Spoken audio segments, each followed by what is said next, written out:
a comenzar esta sesión de las conferencias de Gregorio Peces Barba del campus de Colmenarejo, la Universidad Carlos III, y hoy contamos con la presencia de la profesora María Ángeles Bengoechea. María Ángeles Bengoechea es exalumna de la Universidad Carlos III, hace poco. Bueno, hizo la tesis doctoral, su tesis doctoral la hizo también en la Universidad Carlos III de Madrid, bajo la dirección del profesor Javier Anzoátegui, y ha sido y es colaboradora del Grupo de Filosofía del Derecho de la Universidad y del Instituto de Derechos Humanos Bartolomé de las Casas.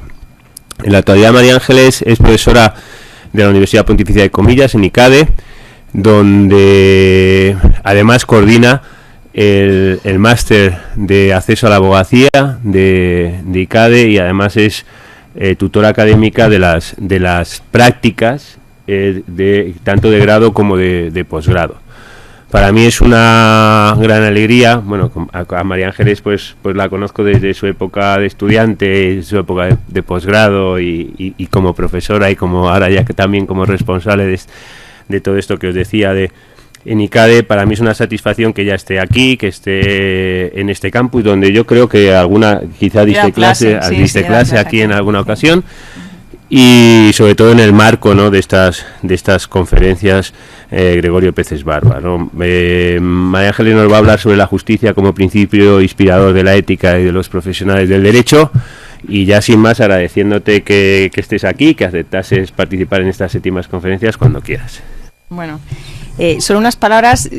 Rafael me agradece estar aquí. Yo tengo que agradecer tanto a Rafael como a Javier que me inviten a volver a mi casa, porque lo considero mi casa. Como ha dicho Rafael, yo hice la licenciatura en aquellas épocas y luego me doctoré en esta casa y he estado pues 15 años dando clase en esta casa. Entonces yo creo que he estado más tiempo he estado más tiempo en la Carlos III que en ICADE, por lo cual cualquier excusa, más para venir a hablar a vosotros, ¿no?, pero cualquier excusa es buena para volver a la Carlos III. Cualquier cosa que me propongan, yo feliz de volver a mi casa, ¿no?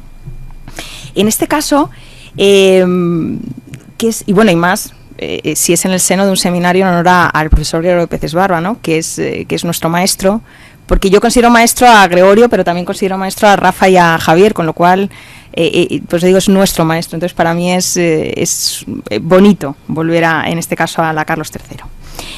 ¿De qué os voy a hablar hoy? Bueno, hoy voy a hablaros de algo que yo creo que es en cierta medida polémico, que es un tema que además pues es actual y que al mismo tiempo nos hace repensar sobre una profesión como es la jurídica, y sobre los dilemas que tenemos cuando nos enfrentamos pues a ser abogado o incluso a ser juez, ¿no? Yo creo que voy a resolver una serie de dudas, o voy a intentar resolverlo, o vamos a resolverlo juntos, ¿no? Algunas de las preguntas que van a salir van a ser pues ¿por qué es necesario hablar de ética de los profesionales del derecho, de ética de las profesiones jurídicas, si realmente, no se ve un poquito más oscuro? Bueno, pero más o menos. Sí. Puede ser que sean estas. A ver. ¿Sí? ¿Lo veis mejor? Pues genial. ¿Por qué es necesario, decía, hablar de ética de las profesiones jurídicas? Si esta ética de las profesiones jurídicas tiene sentido hablar de ella porque es diferente a una ética general, ¿vale? ¿Qué implica la exigencia, por ejemplo, de un actuar ético de los profesionales del derecho? ¿Qué se les puede exigir como un actuar ético? Y veremos que esto genera bastante dilemas éticos con el actuar, sobre todo en el ámbito de la abogacía. ¿En qué se diferencia la ética profesional de la deontología jurídica? Si tiene sentido hablar de algo diferente. Y sobre todo vamos a enfocarnos a qué tipo de relación tiene el profesional con la justicia, ¿vale? Y en su caso también con los derechos humanos, ¿no? Bueno, no, me voy a quedar aquí para no adelantarme. Lo primero que tenemos que pensar es que los profesionales del derecho se vinculan mucho con la ética, sobre todo por varias cuestiones. En primer lugar, porque el derecho, que es el instrumento que utilizan en su trabajo, pues está vinculado a la ética. Como sois alumnos de segundo, según me ha dicho tanto Rafael como Javier, tampoco voy a recordaros, pero sí que quiero que repenséis un poco la idea de la diferencia entre la heteronomía del derecho y la autonomía de la moral, ¿vale? Y la idea de que evidentemente el derecho, en su caso, bueno, pues tiene relación directa con la ética. Recordad solamente algo, en el primer artículo de la Constitución Española, el 1.1, donde aparecen los valores superiores del ordenamiento jurídico, pues es un pedacito de ética que está en el derecho, ¿no? Entonces, la ética ya está vinculada directamente con el instrumento con el que trabaja el profesional de derecho, ¿vale? Y además, en el actuar profesional, en las obligaciones deontológicas que vamos a intentar estudiar, el profesional del derecho tiene que estar vinculado a esos valores, tiene que estar vinculado necesariamente a la ética, por ende, a esa exigencia de ética que además se implica con el ordenamiento jurídico, ¿no? Entonces, partiendo de estas premisas, mi pregunta primera era, ¿por qué es necesario hablar de ética de las profesiones jurídicas? ¿Tiene sentido? Bueno, vamos a intentar responderlo. Esta pregunta no es retórica, tener en cuenta algo. Si planteamos desde una primera respuesta rápida, podríamos decir, bueno, pues desde una visión intuitiva o bastante generalizada, pues una buena persona, si se desempeña correctamente su trabajo, pues es un buen profesional, ¿no? Como es un buen padre o es un buen compañero. Podríamos entender que esto es actuar éticamente, ¿vale? Pero yo creo que esta respuesta es demasiado simplista y además es insuficiente, ¿vale? Solamente leer el preámbulo del Código Ontológico donde se exige, fijaros, el preámbulo del Código Ontológico de la Abogacía Española señala, os cito textualmente, la honradez, la probidad, la rectitud, la lealtad, la diligencia y la veracidad son virtudes que deben adornar la actuación de un abogado.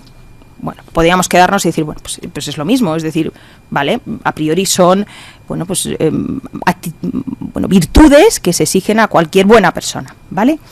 Pero, sin embargo, si vamos a examinarlo con más detenimiento, nos empieza ya un gran problema, que es su aplicación exige al abogado, a veces, pues situaciones comprometidas y problemas específicos. Es lo que se denomina moralidad de rol, me explico. Por pertenecer a un determinado colectivo, en este caso el Colegio de Abogados, ¿vale? Se me exige un actuar profesional que en ocasiones incluso, y aquí vengo a recordar eso que vimos en primero, sobre la diferencia entre moral y derecho, se me exige un actuar que a veces va en contra de mi propia moral. Me explico. Para poner un ejemplo, y rápidamente ya veréis cómo lo visualizáis. A una buena persona, por ejemplo, se encuentra con un dilema, imaginaos cualquiera de vosotros, no siendo abogados, y os viene alguien y os confiesa que ha matado a 14 personas y una de los asesinatos que ha cometido, pues hay una persona que es inocente y que está en la cárcel por culpa de él. Cualquiera de vosotros, siendo ciudadanos, no solo os surge bueno, pues inmediatamente, si sois buena persona, querríais denunciarlo, querríais hacer algo, sino además que incluso puede ser una obligación jurídica. En el caso de que, bueno, obligación, podéis tener una sanción por si sois encubridores y no lo denunciáis. Vale, pues fijaros que esta misma situación se encuentra un abogado cuando un cliente le confiesa esto mismo, ¿vale? Y de repente el abogado dice, es que yo tengo que guardar secreto profesional y no puedo confesar que esa persona que es inocente y que está en la cárcel, pues tiene que seguir. Yo no puedo, en este caso, vulnerar el secreto profesional que mi profesión, que mi ética profesional, ¿vale? Que desde el ámbito deontológico, ahora explico un poquito sobre la deontología, que mi ámbito deontológico me impele a cumplir esta obligación. Evidentemente, ese abogado también tiene una ética personal, ¿vale? Incluso una ética pública que evidentemente, con la cual se vincula y evidentemente le dice, pero es que para mí es un auténtico drama el tener que guardar esto, ¿vale? ¿Os dais cuenta? Ya de momento estáis, yo creo que imaginando ligeramente que evidentemente la ética profesional sí que es algo un poquito diferente a la ética general. Es decir, esta primera respuesta que a priori de forma intuitiva habíamos resuelto de una forma sencilla, la cosa cambia. Es decir, el profesional del derecho tiene una ética profesional que además, fijaros, acudiendo nuevamente a lo de la heteronomía, el derecho, ¿vale?, son normas que tienen un obligado cumplimiento y que se le imponen desde afuera. Pero además el profesional de derecho puede tener una moral que él elige de una forma autónoma y que evidentemente pues también orienta su conducta. Y además, y ahí está su complicación como profesional del derecho, que como veremos ahora no tienen el resto, o no en mayor medida el resto de profesionales, tiene unas normas que son unas normas deontológicas que se imponen desde el colegio profesional al que perteneces, que una vez que te colegias te obligan a tomar determinadas decisiones en pro de una ética que tú no has elegido. Fijaros la complicación. El derecho se me impone, la moral la elijo, y de repente hay un código deontológico que curiosamente está constituido por moralidad, presuntamente, ¿vale? Pero que se me impone. O sea, es como, si os dais cuenta, es bastante esquizofrénico, ¿no? Porque es una moralidad impuesta y que deciden, evidentemente, el colegio profesional decide que es lo correcto, lo éticamente correcto, ¿vale?, en tu actuar profesional. Esto es un problema para el profesional del derecho, ¿vale? Es un problema para el profesional del derecho porque se va a encontrar en situaciones, y es donde vamos a ir orientando, enmarcando nuestras ideas, porque hay actuaciones que evidentemente, pues posiblemente le llevarían a actuar de otra manera si siguiera una ética general, ¿de acuerdo? Evidentemente, esto ya, de por sí yo creo que justifica, yo creo que resolviéramos la primera pregunta, ¿no? Sí que podríamos hablar, y ahí empezamos un poco con conclusiones, sí que podríamos hablar de una ética profesional, como algo diferente a una ética general, con un contenido específico y que nos obliga a replantearnos en qué consiste esa ética profesional. Sobre todo veremos, porque quiero acabar mi ponencia un poco explicando por qué es necesaria esta ética profesional. Yo creo que el desprestigio que tiene en muchas ocasiones el abogado o el juez nos obliga, o nos obligaría un poco a todos socialmente a conocer un poco más esta ética personal. Imaginaros, cuando en ocasiones acusamos, pues imaginaos, al abogado del chicle, ¿vale? Un caso súper actual, ¿no? O al abogado de la asesina del niño de Gabriel de Almería, ¿no? Que pueden ser abogados de oficio, que tienen que defender, ¿vale?, a unos criminales, que a lo mejor son criminales confesos, y que de repente, socialmente, evidentemente la crítica es tremenda. Pero el problema es que su ética profesional le obliga a defender a ese cliente, si eres un abogado de oficio, con la salvedad. Imaginaros, os voy a poner un ejemplo con otros profesionales para que veáis el problema que tienen un abogado cuando no tiene objeción de conciencia. Un médico, un profesional médico, por ejemplo, puede tener también dilemas morales en el ejercicio de su profesión, en cierta manera, ¿vale?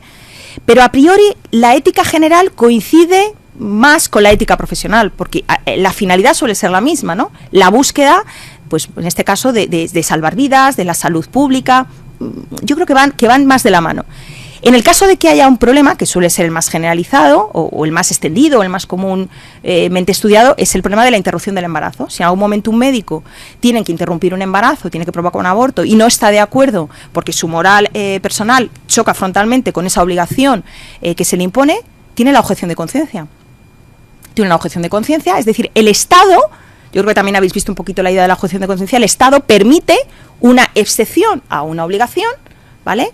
Lo regula de tal manera que utiliza los cauces para que esa persona, en este caso el profesional médico, pues pueda salvar, en cierta medida, pues su ética personal, ¿vale? Con lo cual, pues en cierta medida, hasta en determinados profesionales existe esa posibilidad. Un profesional del derecho, un abogado de oficio, otra cosa es un abogado que trabaja en un despacho y que decide en función de su libertad, en cierta medida, no solo como profesional, sino también libertad de empresa, elige qué casos o qué procedimientos o qué clientes puede aceptar o no según la confianza, ¿vale?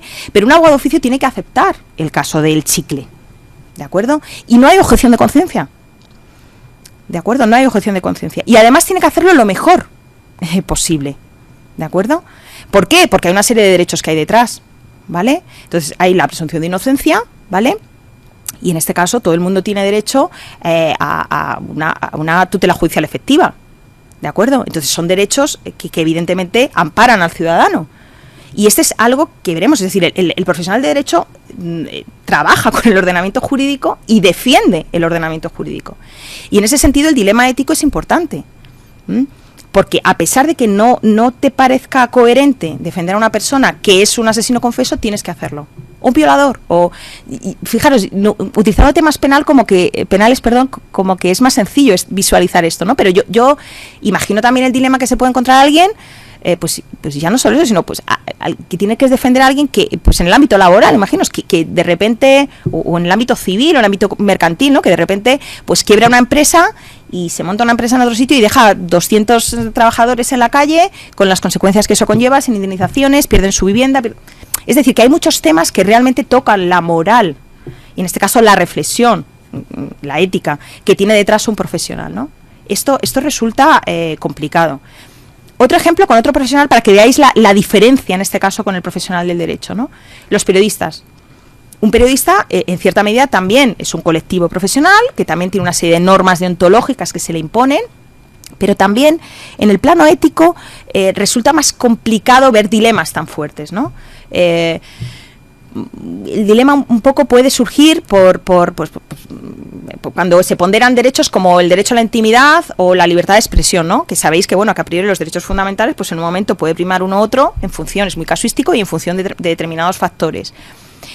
O dilemas, fijaros, hay un dilema que es el hecho de que a un profesional del periodismo se le obligue a afirmar algo o publicar algo, sea medio prensa escrita o audiovisual, avalar algo que evidentemente no estás de acuerdo con ello, ¿vale? Porque tu ética pues vas en contra de cuestiones religiosas, ideológicas, es que también tiene objeción de conciencia, pueden objetar en conciencia, o sea, tienen el respaldo del ordenamiento jurídico.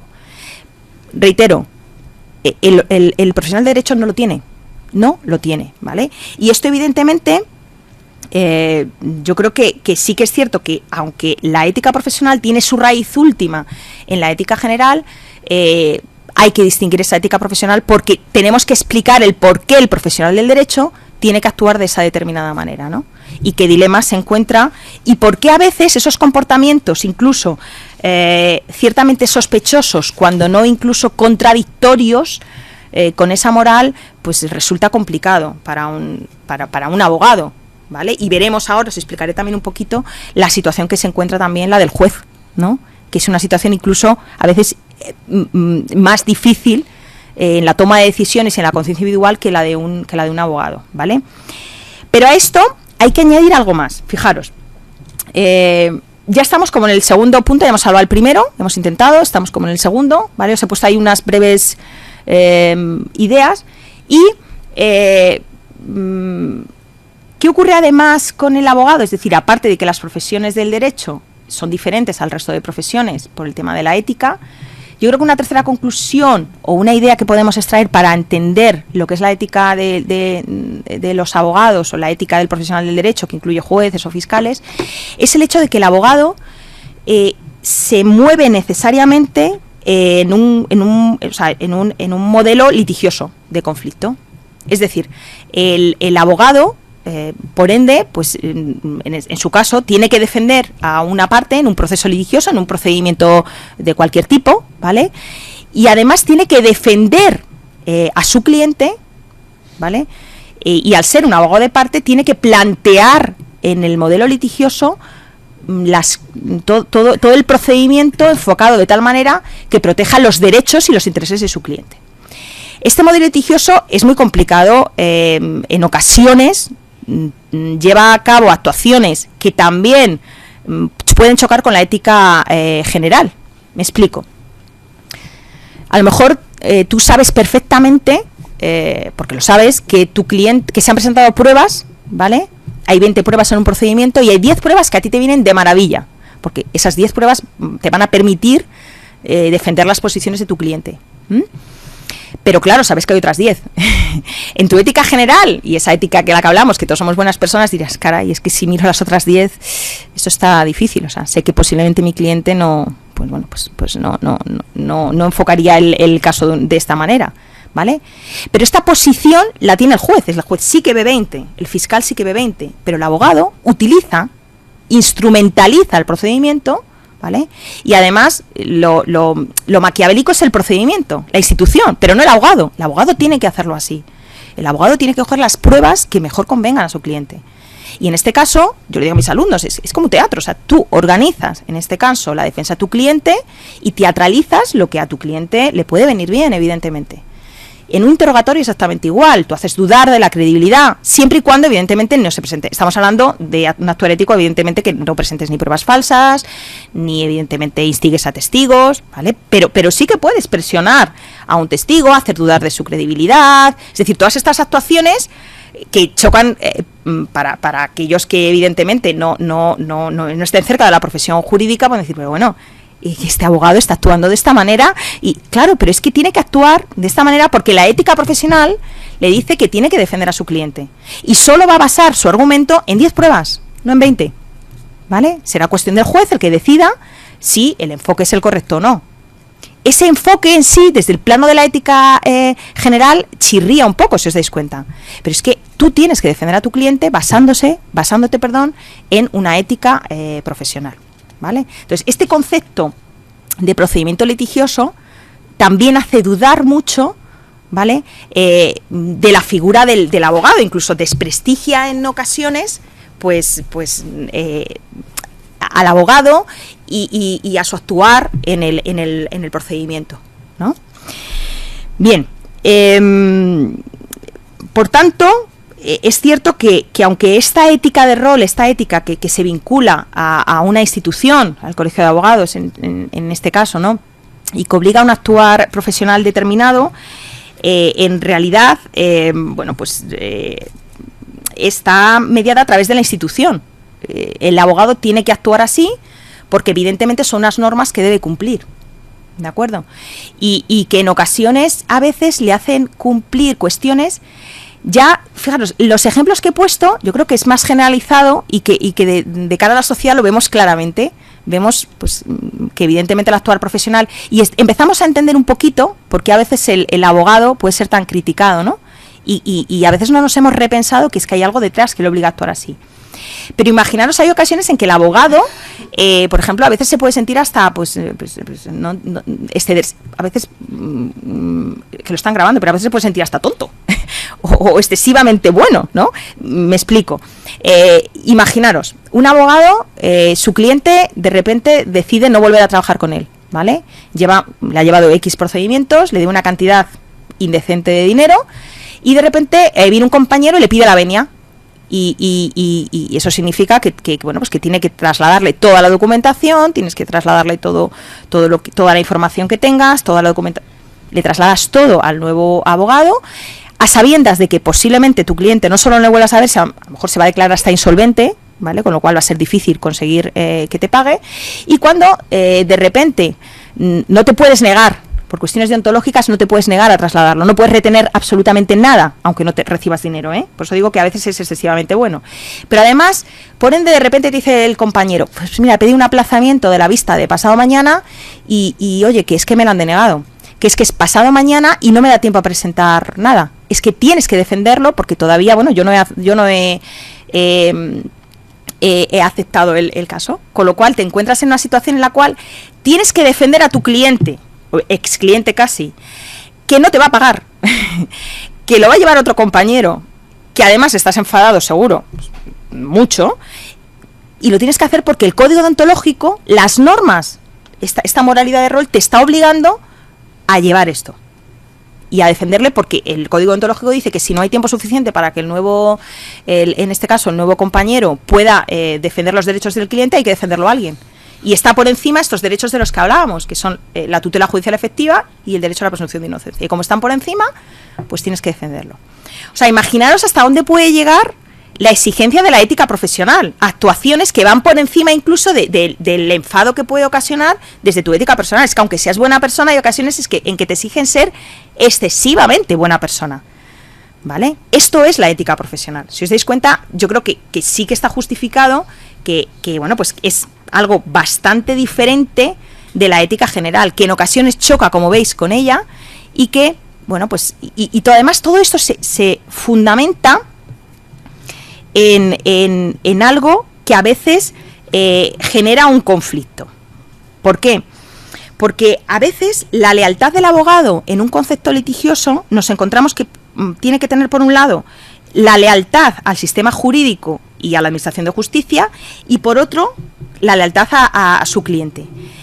Este dilema, esta suerte de doble lealtad, lo que hace es generar nuevamente conflictos y además que aparecen muy claros. O sea, el propio Código Ontológico reconoce que el abogado se encuentra en un dilema entre pues salvar continuamente los derechos de su cliente y al mismo tiempo también salvar los derechos en este caso, y garantizar los derechos que se le impone desde la garantía del buen proceso, ¿no?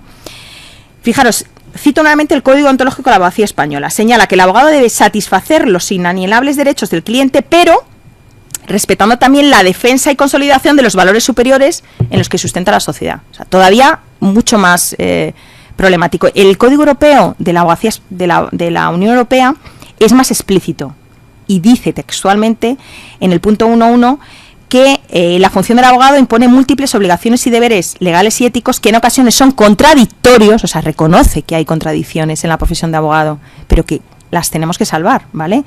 Son contradictorios porque eventualmente podrían entrar en conflicto con el cliente, con los tribunales, con su profesión, con cada compañero e incluso con el público.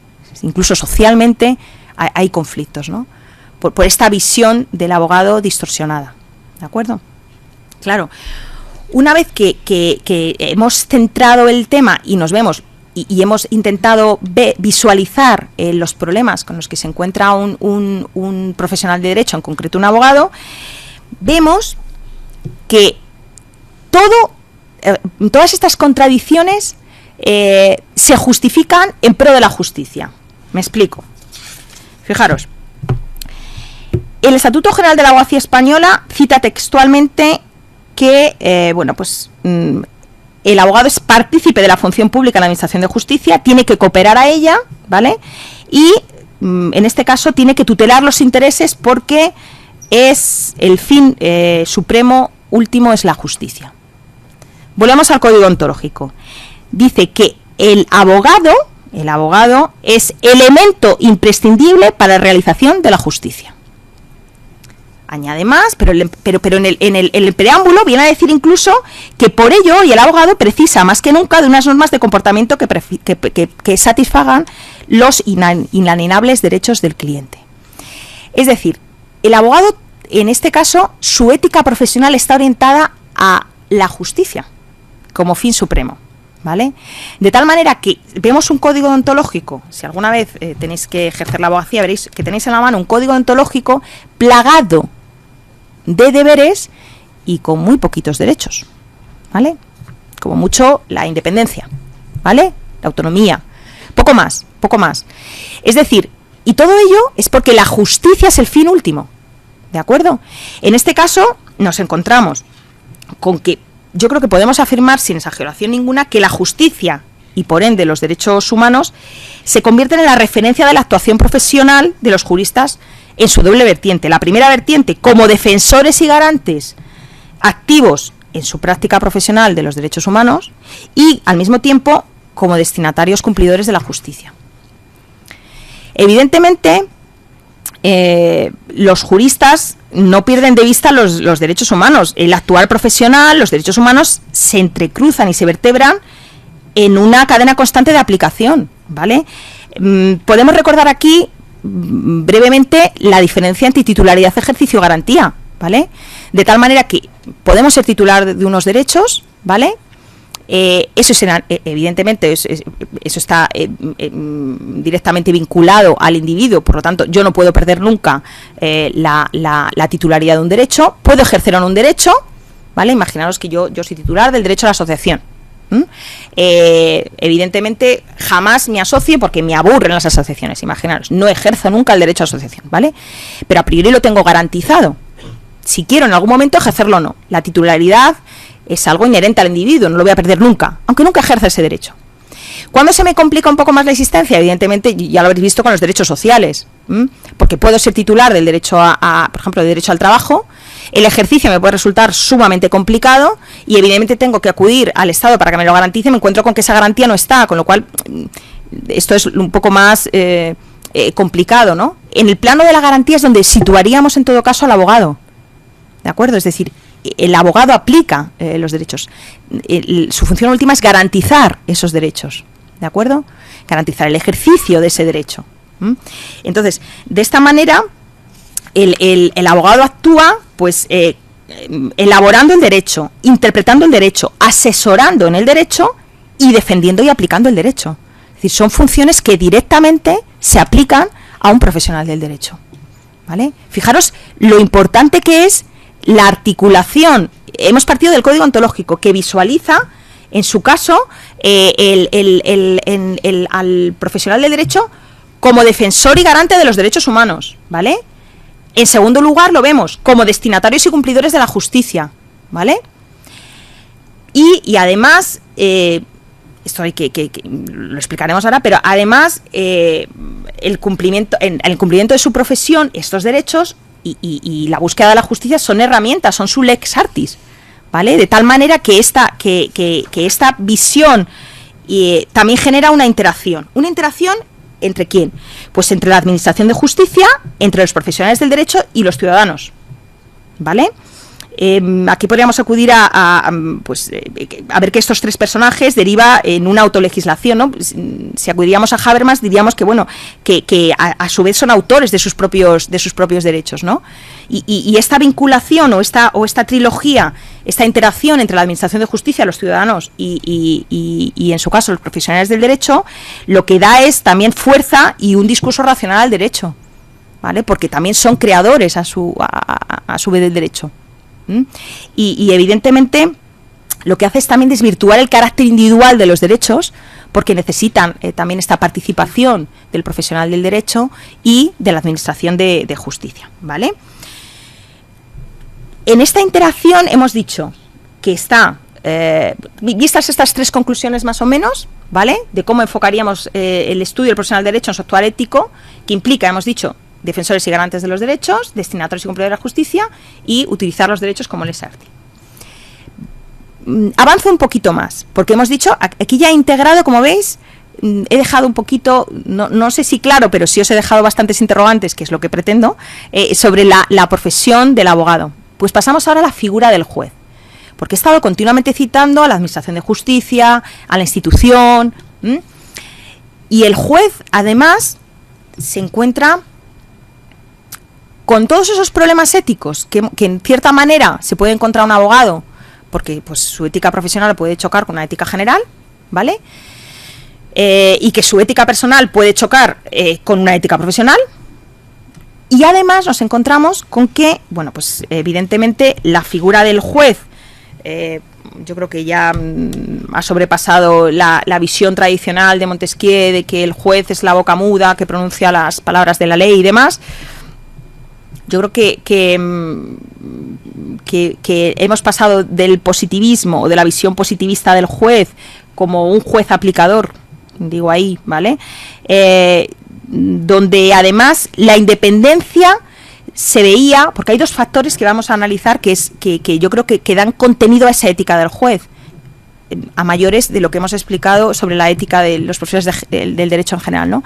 Que es la independencia y la imparcialidad, que además son cosas diferentes, que en ocasiones se han confundido, ¿no? Y es cierto que que la imparcialidad depende de la independencia y a su vez genera la equidad, pero yo creo que son dos cuestiones que debemos resaltar. ¿Por qué? Fijaros, porque la independencia surgió en un momento dado como independencia externa frente a los poderes. Cuando el Estado liberal se plantea la división de poderes, es cuando convierte de una forma directa en un juez como una figura independiente, ¿vale? Como institución, el Poder Judicial se convierte en algo independiente y la toma de decisiones en ese sentido, bueno, pues ya no depende, o la idea es que no dependa, porque hablar hoy en día de esto es generaría bastante más problemas de lo que estamos hablando aquí, ¿no? Pero la idea es que el juez sea lo suficientemente independiente, pero a su vez,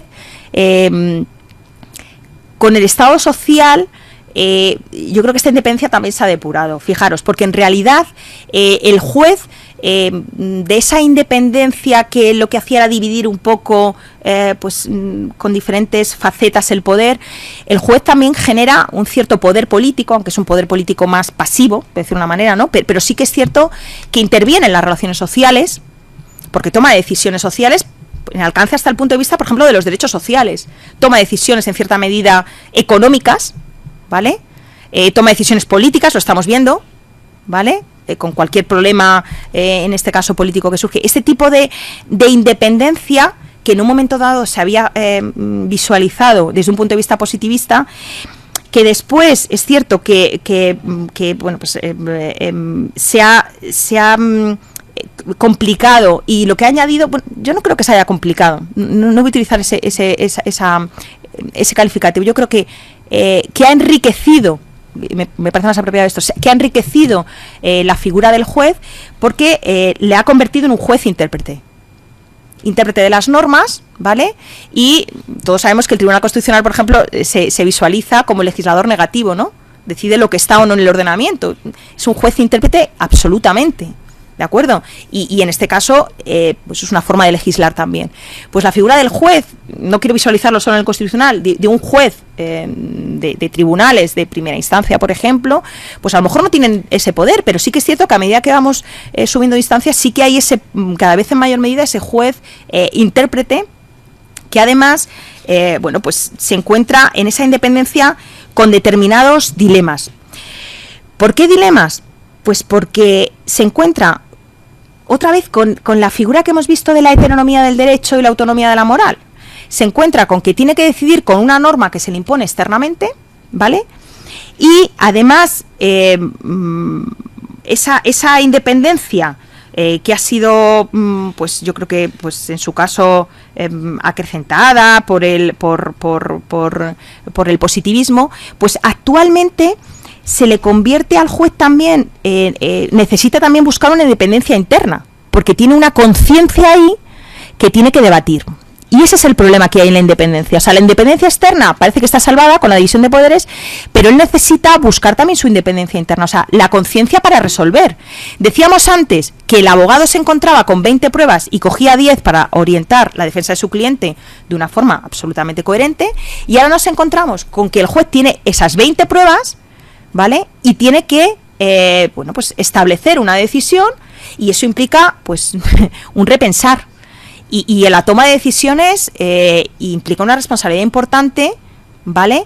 Que forma parte también, es cierto, de su independencia, pero que ese repensar en el que implica mucho su ética profesional es muy complicado. Es decir, ya no solo tiene que responder a una independencia externa, sino también a la búsqueda de una independencia interna, que además se vincula, ¿vale? Pues incluso con la independencia en el cuerpo de judicatura, ¿vale? Que hay ocasiones en las cuales, bueno, pues se pone en tela de juicio si esa independencia existe, según lo que decíamos, ¿no? Según el tribunal al que nos estemos refiriendo. Y además, sobre todo, reitero, no solo es un juez aplicador, sino que es un juez intérprete. Y yo creo que los jueces de hoy en día saben la situación en la que se encuentran y saben que son intérpretes.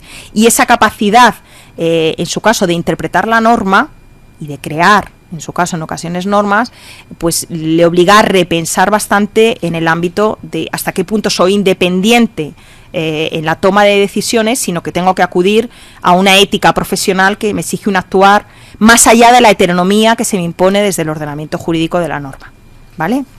Hasta ahí la independencia. Decíamos que yo sí que diferencio independencia y en su caso imparcialidad, porque la imparcialidad, bueno, pues es en el fondo un recurso imaginativo, podríamos decir, ¿no? Es imaginarse a uno mismo en el lugar del otro, ¿vale? Adoptar un punto de vista objetivo.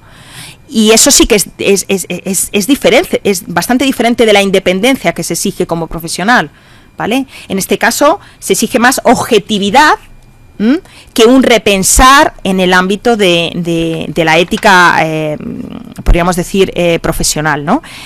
Es cierto que, bueno, el antiguo dispositivismo o incluso el movimiento de derecho libre o la escuela de jurisprudencia de intereses, pues querían haber dado con la clave del juez, pero yo creo que desde la ética profesional sí que es interesante repensar, aunque sea brevemente, he soltado solo unas ideas, repensar brevemente cómo funciona el juez, porque el comportamiento del juez se encuentra necesariamente vinculado al respeto de los principios constitucionales y de los derechos humanos, que además se originan en esta ética, ¿vale? Y que, sin embargo, yo creo que sale reforzada la figura del juez si entendemos cómo articula sus decisiones en función de esa ética profesional que se le exigiría desde la independencia, ¿no? Y con un cierto criterio objetivo, ¿no? Yo creo que ese repensar de la figura del juez desde la ética, yo creo que puede ser bastante enriquecedor. ¿De acuerdo? En la actualidad ha pasado del juez del poder al juez de los derechos. O sea, ahora realmente yo creo que el juez, lo que se busca del juez, pues al igual que del abogado que hemos citado antes, pues es evidentemente pues que sea garante de la justicia, ¿vale? Y por supuesto de los derechos, ¿vale? Y evidentemente, reitero, sí que es necesaria tanto la imparcialidad como la independencia, y esto llevaría pues a unas decisiones mucho más equitativas, porque esto ya es también otro debate, ¿no? El hecho de que en ocasiones yo creo que la equidad también depura pues decisiones que en ocasiones nos puede parecer justas desde el punto de vista de un ordenamiento jurídico estricto, una aplicación estricta de la norma. Yo creo que la equidad, ese parámetro con el que puede trabajar el juez, le permite pues depurar algo, una aplicación mucho más equitativa para las partes, ¿no? Y hay otro punto importante en el que el juez es intérprete, que es el concepto de verdad procesal. Yo creo que a lo mejor esto suena, ¿no? En ocasiones nos encontramos con que un procedimiento, puede tener una verdad que vemos absolutamente clara, ¿no? Y de repente nos encontramos con que de las 20 pruebas que tenemos, pues 10 se declaran nulas, pues porque pues ha habido se ha vulnerado algo en el procedimiento, en la guarda y custodia de las pruebas, en fin, y de repente aquello que veíamos absolutamente claro y que la historia tenía una conexión tremenda, y es una verdad absolutamente real y que vemos de una forma coherente cualquier ciudadano, y que nos choca de repente cuando vemos a alguien que sale a la calle y decimos, pero bueno, ¿qué ha hecho este juez, no? Es como, pues que el juez tiene que basarse en la verdad procesal, es decir, ha habido pruebas con las que no puede contar. Y a lo mejor se tiene que basarse en esas 10 pruebas que le ofrece la otra parte, y que puede que no le parezcan desde su ética personal coherente poder echar o poder en este caso considerar a alguien inocente con las pruebas que tiene o con las que maneja, pero la verdad procesal le obliga en este caso a un pronunciamiento en función de lo que se le presenta como realmente que existe en el proceso, ¿vale? Esto también yo creo que es necesario, y aquí voy a entrar ya en la última parte, en que para entender tanto no sé cómo voy de tiempo, yo creo que voy bien, ¿no? Sí, ¿no? Voy bien. Sí, justo, divino, redondo. En el por qué los profesionales del derecho, yo creo que deben estar conectados más con la sociedad, porque fijaros, todo esto que a lo mejor, pues si no somos doctores en derecho, decimos, bueno, claro, no entendemos cómo un juez ha hecho esto, o no entendemos cómo un abogado puede defender a este cliente, ¿no? Yo creo que si repensamos todo esto de lo que os he dado unas ideas, entendemos determinadas situaciones, ¿no? Y la conexión con la sociedad, yo creo que es imprescindible en este sentido. Por un lado, tenemos que reconocer, y eso es algo que, pues que la reputación moral de los profesionales del derecho pues se ha puesto en entredicho, claro, y se ha desprestigiado pues en muchas ocasiones pues la moralidad de los abogados, sobre todo, aunque también últimamente de los jueces, ¿no? Por ejemplo, Martín Lutero afirmaba que prefería ver a su hijo muerto antes que dedicado al derecho. Pero vamos, Platón o Karl Marx imaginaron un mundo sin expertos en leyes, tal vez porque compartían el diagnóstico de Francisco de Quevedo, según el cual si no hubiese abogados no habría conflictos, ¿vale? Dostoyevski, por ejemplo, dio en el clavo cuando en Los hermanos Karamazov, se refirió al abogado como una conciencia de alquiler. O sea, imaginaos el desprestigio del... Frank Kafka, por ejemplo, nos mostró en el proceso que la rutina de los tribunales puede convertirse en una pesadilla de alcance existencial. Yo creo que los ejemplos se repiten continuamente, ¿vale? Fijaros hasta el punto de que San Ivo, que es patrón de los abogados, pues si no lo sabéis, fue enterrado a comienzos del siglo XIV y en su tumba se escribió San Ivo, Vetrón. Betrón, perdón, era abogado y no ladrón. Algo admirable para el pueblo. Quiero decir que todos conocemos los chistes de los abogados, los chistes de que evidentemente se les califica de deshonestos, hipócritas, codiciosos. Máximo de la Torre, por ejemplo, nos cita a un comentarista cuando afirma que la maldad del abogado llega casi a ser un tópico o un lugar común. La idea del abogado es una figura que socialmente pues tiene un cierto desprestigio, ¿no? Como una persona que defiende cualquier hecho con independencia de esa justicia, ¿no? Yo creo que lo que sería muy interesante es ver, bueno, pues ofrecer una respuesta de cara a la sociedad para, bueno, pues que la ética de las profesiones sea entendida socialmente y pueda ser comunicada de manera adecuada. Recordar que comunicar de manera adecuada y la figura del abogado suele resultar también complicado, porque todos sabemos que normalmente en el ámbito jurídico el tener un cierto lenguaje, unas ciertas formas arcanas, el hecho de que el abogado utilice un lenguaje jurídico con una cierta distancia del lenguaje cotidiano, pues siempre se ha entendido como una forma de mantener también, bueno, pues incluso el elitismo de la profesión y demás, ¿no? Yo creo que cada vez en mayor medida entendemos que el lenguaje debe ser un lenguaje, pues, sin un lenguaje sencillo, porque es cierto que hay que mantener ciertos conceptos jurídicos, que con un concepto nosotros entendemos perfectamente lo que hay detrás del mismo. Sí que es cierto que tenemos que tener un lenguaje claro. Reitero, no se exige sencillez, porque es difícil en el lenguaje jurídico, pero sí un lenguaje suficientemente claro y cercano para que se acepte, bueno, pues la figura del abogado. ¿Qué ocurre con la ética? Pues buscando en este caso la similitud o la analogía, nos encontramos igual. Es decir, es cierto que es difícil explicar los razonamientos éticos. Yo lo he intentado explicar y acercaros a ello, pero es difícil entender los razonamientos éticos sin entender, o sea, viendo la dificultad que tiene la comprensión de un código ontológico donde se exigen una serie de comportamientos que en ocasiones son bastante dispares o incluso esquizofrénicos con la ética general.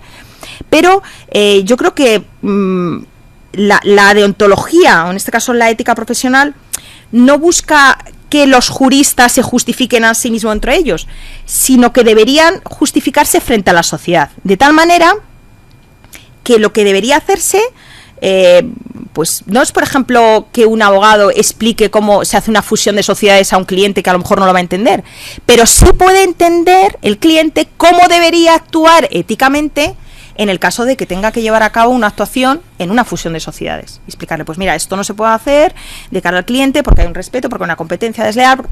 Es decir, sí que se puede explicar esta ética. Yo creo que esto ayudaría, en primer lugar, a, bueno, que se comprenda socialmente esos estándares éticos, lo que os pongo ahí, ¿vale?, a los que debe someterse el profesional del derecho. Y de esa manera, pues se entendería el porqué del actuar ético del profesional y la sociedad comprendería en mayor medida, bueno, pues cuáles son los problemas éticos a los que se enfrenta el abogado, que son muchos. Y en segundo lugar, y con esto ya concluyo, sí que es cierto que no es necesario que la sociedad acepte estos valores. O sea, yo entiendo que hay valores que son difíciles de aceptar hasta por el propio abogado. Cuando se ha explicado el abogado que tiene que defender a su cliente dentro de 2 días en una vista, cuando a sabiendas de que no le va a pagar y a sabiendas de que otro abogado se va a quedar con el caso y que va a llevar ese procedimiento, pues evidentemente hasta para el abogado le resulta complicado aceptar este tipo de cosas. O sea, tampoco exijo que la sociedad lo acepte, pero sí que entiendo que la sociedad puede comprender la situación en la que se encuentra un abogado y cómo debe aceptar esos principios éticos, ¿vale? No es necesario que los acepte, pero sí que los comprenda. Si conseguimos trasladar estas dos cuestiones y que la sociedad comprenda y se acerque mucho más al profesional del derecho, yo creo que es un paso muy importante para entender cómo el profesional del derecho tiene como fin último la garantía de los derechos humanos y en este caso, a su vez, por supuesto, el fin último, que es la justicia, ¿vale? Y entenderemos que eso, en ocasiones, la búsqueda de esa finalidad le va a llevar a compromisos éticos muy importantes y personales para él, consigo mismo y, en este caso, también con la ética general, ¿vale? Yo creo que eso es algo que deberíamos entender mucho más la sociedad para saber cómo funcionan los profesionales de derecho. Y hasta aquí, nada más. Muchas gracias.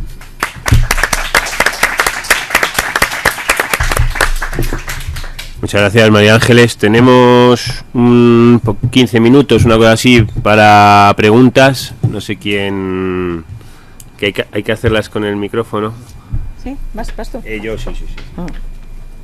No sé quién se anima.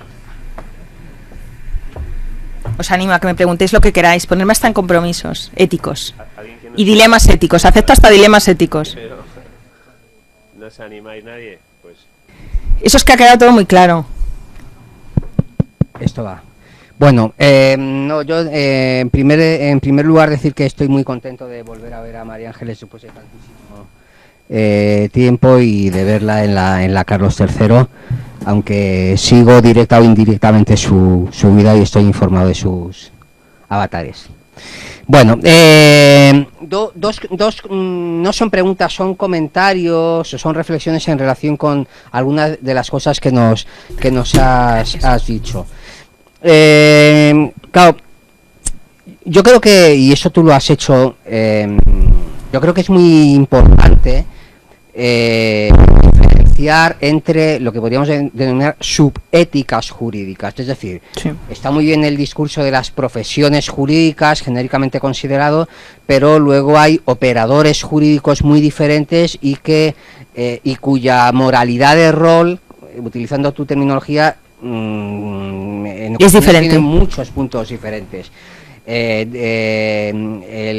La comprensión del principio de independencia y del principio de imparcialidad caracterizan la posición del juez, pero no son aplicables al abogado.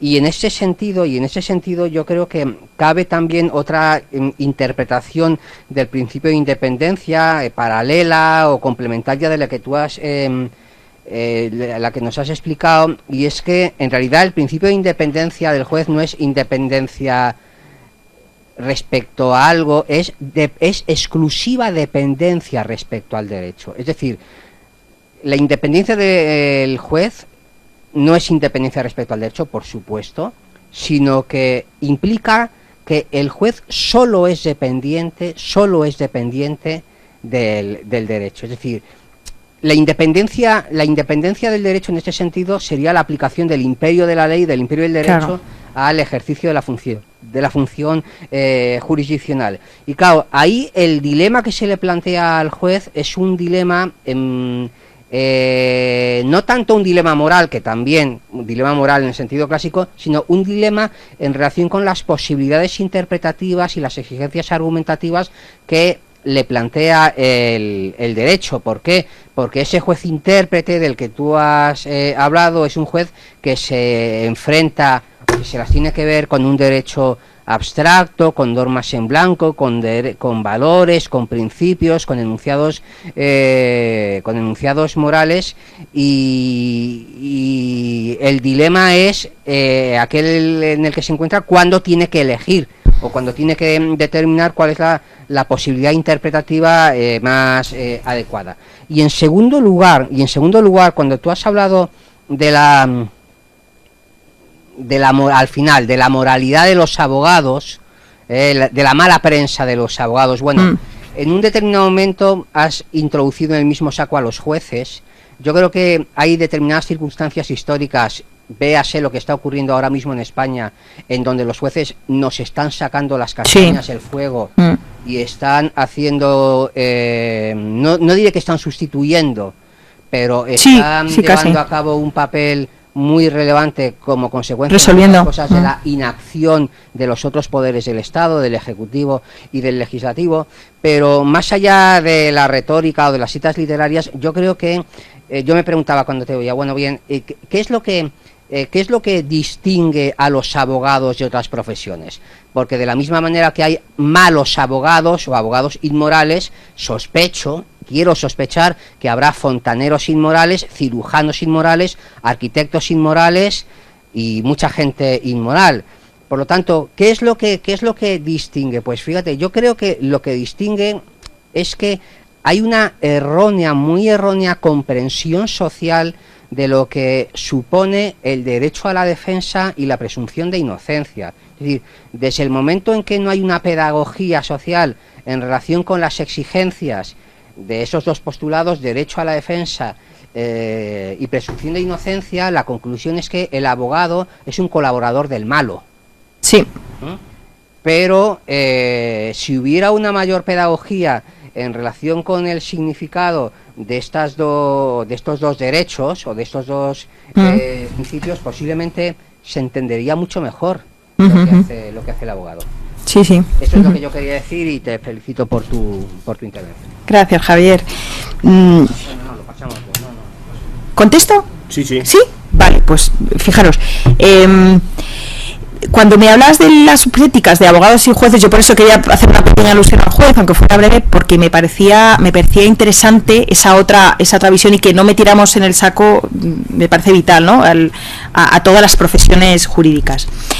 Cuando me hablas del tema del principio de independencia, yo estoy de acuerdo contigo, es decir, yo creo que en realidad cuando he aludido yo por eso he hablado de la independencia interna, precisamente para entender que yo he entendido la independencia externa como en este caso como independencia frente al resto de poderes, que en realidad es lo mismo. Lo que tú hablas es de precisamente independencia paralela como exclusiva dependencia respecto al derecho. Lo que pasa que yo doy un paso más. He dado esto doy un paso más. ¿Por qué?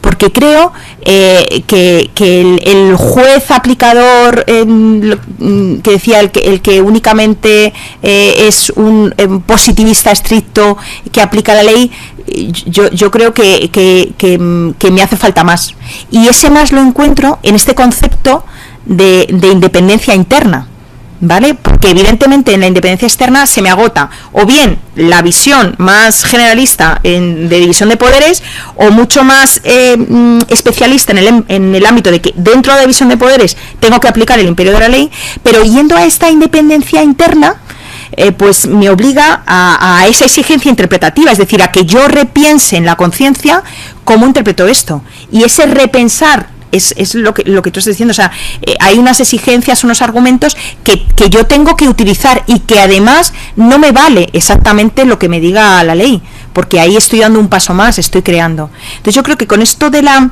independencia interna, que no me he extendido, yo creo que lo podríamos salvar. Lo que tú planteas, esa exigencia argumentativa, que el juez la tiene que repensar. Ahí es donde centro yo precisamente la ética. Porque en el tema del imperio de la ley, yo lo doy por sentado. O sea, doy por sentado que el juez tiene que someterse al ordenamiento y que hay una división de poderes que le establece unas funciones específicas. Pero el repensar ese desde la ética a mí me parece interesante. Y me parece más interesante, y por eso digo que para mí es un paso más que lo que han ofrecido desde otros planteamientos, ¿no? Desde la ética. Brevemente, desde la mala prensa de los jueces, estoy de acuerdo contigo. O sea, yo creo que los jueces en la actualidad están ayudando mucho a la configuración del ordenamiento jurídico. Yo creo que desde la idea del constitucionalismo a mí me parece vital la figura del juez.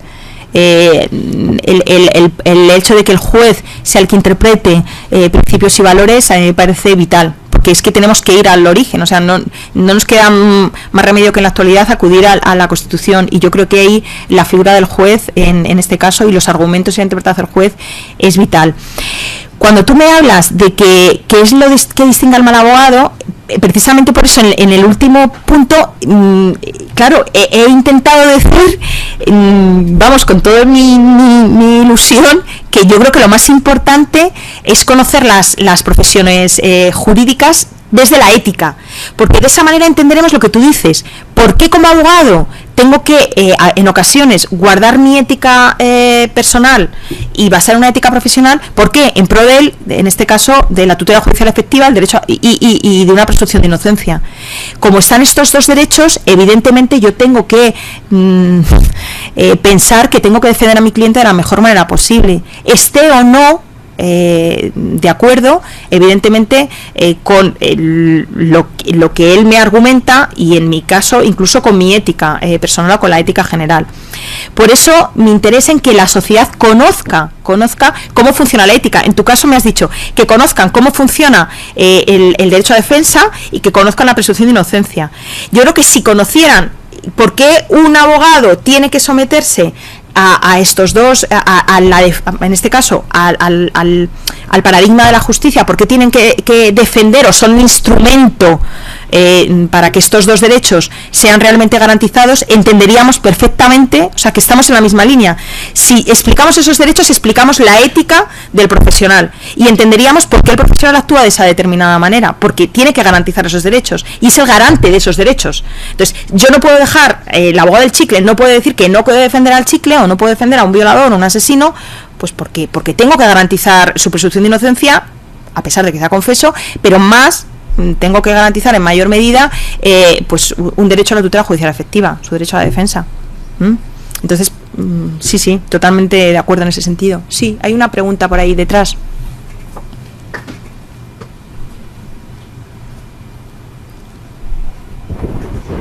¿Usted cree que en el caso de abogado sí, se puede está relacionado el ser buen profesional con ser buena persona? Que está relacionado el ser buen profesional con ser buena persona. Se puede ser buen profesional y ser mala persona.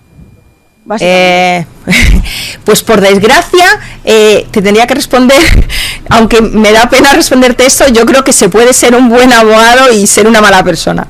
Yo creo que no está reñida. Yo creo que el ejercicio de cualquier profesión, por ende, es más fácil ser buen abogado y ser buena persona. Pero yo creo que existen casos, y yo creo que los vemos en muchas ocasiones, y en muchas ocasiones, recordar algo, y os lo he dicho, desde la deontología se puede sancionar a los abogados, ¿vale? Y hay presuntamente buenos abogados, si entendemos por buenos abogados aquellos que ganan casos, que esa es otra. Para mí eso no sería un buen abogado, claro. Es que el concepto es, si para usted, claro, podría ser un buen profesional. Para mí, persona que es mala, me resultaría complicado. Tener en cuenta que el código deontológico me exige un plus que está casi por encima, ya os he dicho, de lo que sería ser una buena persona, porque a veces te exige sacrificios que están por encima. Entonces, para ser un buen abogado desde el punto de vista ético, yo creo que tienes que respetar una serie de valores comunes generalizados, ¿vale? Ya no sé, hablar de buena o no persona me parece más complicado, eso es bastante subjetivo, pero sí que tienes que en todo caso respetar unos valores éticos generalizados, ¿vale? Pero sí que es cierto que el concepto de buen abogado generalizado socialmente, que eso es lo que a mí me preocupa, si entendemos por buen abogado el que gana casos, pues hay ocasiones en las que, por desgracia, hay pues el concepto generalizado de que hay abogados muy buenos que ganan casos y que dejan mucho que desear, incluso desde el punto de vista ético, ¿vale? De hecho, reitero, el código deontológico permite al colegio de abogados sancionar a actuaciones que vayan en contra de la ética profesional, y evidentemente hay ocasiones que se sanciona a abogados que actúan pues en contra de esta ética y que está muy vinculada a una ética generalizada. Sí. ¿Le podéis pasar, Almudena? Pero no hace falta que vengas tú, si le pasa que te utilizamos. Gracias. Pero de lo que has dicho, que la ética profesional venía impuesta, de hecho lo acabas de decir, sí, de abogados, se podría sancionar. Sí. Entonces, desde mi punto de vista, sí que parece posible que haya un abogado que satisfaga el código, el código de mínimos, sí. La ética profesional, y luego en su casa pues tenga unos valores. Sí, por supuesto, claro. Vale, es que